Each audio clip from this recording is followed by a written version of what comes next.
Bhojpuri comedy शो द JP Yadav शो में। तो फिर पंचायत चुनाव आ गई बा। अब फिर सारा प्रत्याशी कुर्ता पैजामा पहन के एकदम मैदान में उतर गई बलू, माने खड़ा हो गई बलू।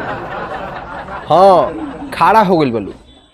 इहो बात हम ढेर दिन से सोचता नहीं कि आखिर चुनाव में प्रत्याशी खड़ा काहे हो ललू। माने लोग कहेला ना कि फालना मुखिया में खड़ा भइल बने या चिल्ला सरपंच में खड़ा भइल बने, तो आखिर लोग कहेला काहे कि खड़ा होइल बलू।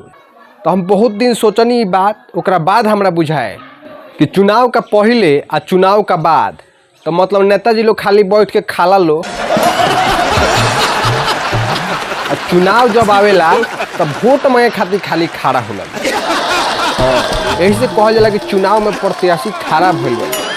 टेंशन कोनो बात नहीं कि फिर चुनाव बीतते ही लोग फिर बैठ जाए एकदम खाए लगे। पीके दारू खा के टंगरी एगो वोट पर 5 गो नंबरी। पीके दारू खा के टंगरी एगो वोट पर 5 गो नंबरी। ई कौन नारा है मुखिया जी? नारा बहुत बढ़िया बा। पी के दारू खा के टंगड़ी एगो वोट पर 5 गो नंबरी। 5 वाह, इधर लोग अपने बीमारी से मरता, वही में रुआ दारू पिया पिया के लोग के लीवर सारा होता नहीं ना। रुआ तो कहे के चाहे कि चलो अपना पंचायत में 4-5 गो एम्बुलेंस चलवा दिया कि लोग के इलाज मिल जाए टाइमली।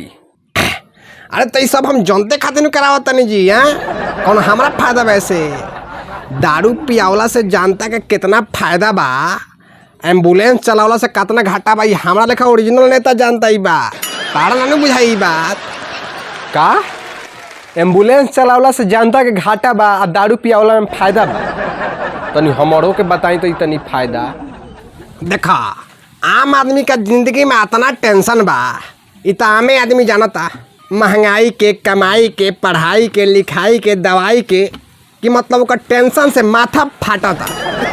तब तो ही बताओ, हमरा जैसा ओरिजिनल नेता अपना जनता के इतना दुख दर्द में देख सकता?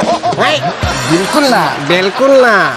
तो यही से हम कुछ दिन ला अपना तरफ से जनता के दुख दर्द दूर करेला, टेंशन मुक्त जीवन जिएला कुछ दिन अपना तरफ से मदिरा पान करा देता। तनी मनी दारू पी के जनता खुश हो जाला, हमरा के वोट दे देवेला तो हम खुश हो जानी। में कौन परेशानी बा? अब बाद में तक कर्जा काढ़ के पियबे करी आदत लग जाई तो वाह, दारू पियावला के तो फायदा बढ़िया गिनवा देनी जी। लेकिन रउआ अब हमरा के ई बताई कि एम्बुलेंस चलावला से कौन घाटा हो जाई जनता का? देखा बबुआ, तू का जानबा? अभी तहरा उतना दूर तक सोचे के क्षमता नहीं खे, बुझाए? अभी तू नया नया पढ़ल लिखल भइल बड़ा। लेकिन एगो बात जान जा, अगर तू कॉलेज कैले बड़ा तो हम नॉलेज कैले बनी।